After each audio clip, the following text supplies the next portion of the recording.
to Pandemic Cooking with Wendy. We finished our chicken curry in a hurry. It's all ready to go. Doesn't that look beautiful? Chicken curry. And I used for a little bit of color on top, I used a little bit of dillweed. Dillweed's something I just like. It gives it like a little extra something, you know what I'm saying? So, I want to thank you all for your patience while I made this today. And guess what? Guess what, ladies and gentlemen? We have another dish coming, which is called monsoon potatoes. That's right, monsoon potatoes. You know, here in India, we get a monsoon every year. Very, very, very, very, very heavy rains. And if you're here during the monsoon, you'll notice that it's gotten even more heavy than it used to be. And you know why, ladies and gentlemen? Because of global warming. That's right, everything is all screwed up in the world. It's inside out and upside down. And some people think that this pandemic might have been caused by global warming, reducing things into the air that have changed the food that the animals eat and their environment changing. And that could have contributed. I don't know. I'm not a scientist. I'm just a cook. But you see what I'm saying. So you really have to be careful during the monsoon. Anything can happen. There's flooding all over. Just listen, we don't have monsoons here, but we have flooding here.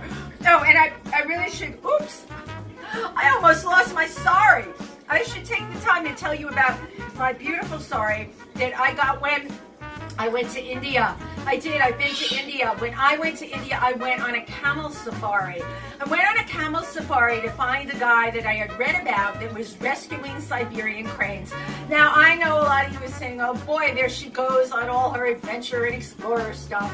But he was so interesting in that there were 6,000 Siberian cranes whose environment was being destroyed.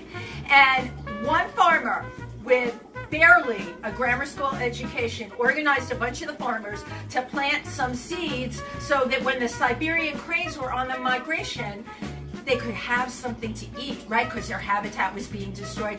So how cool is this? They landed in this area of India called Kitchan, where to this day, he is responsible for this Siberian crane migration being successful, and now they're reproducing again. It's like a win-win situation.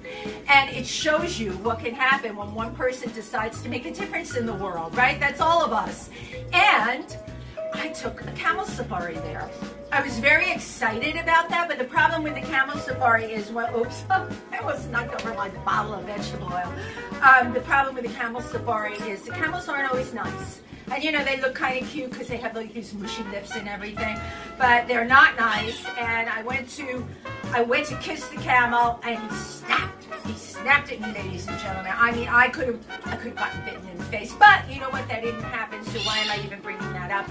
I don't know, but I took the camel safari to where the man was rescuing thousands of Siberian cranes, and it was an amazing experience in India, and that's where I got my beautiful sari. Okay, so we're going to continue on. In our next segment, I'm going to show you how to make monsoon potatoes.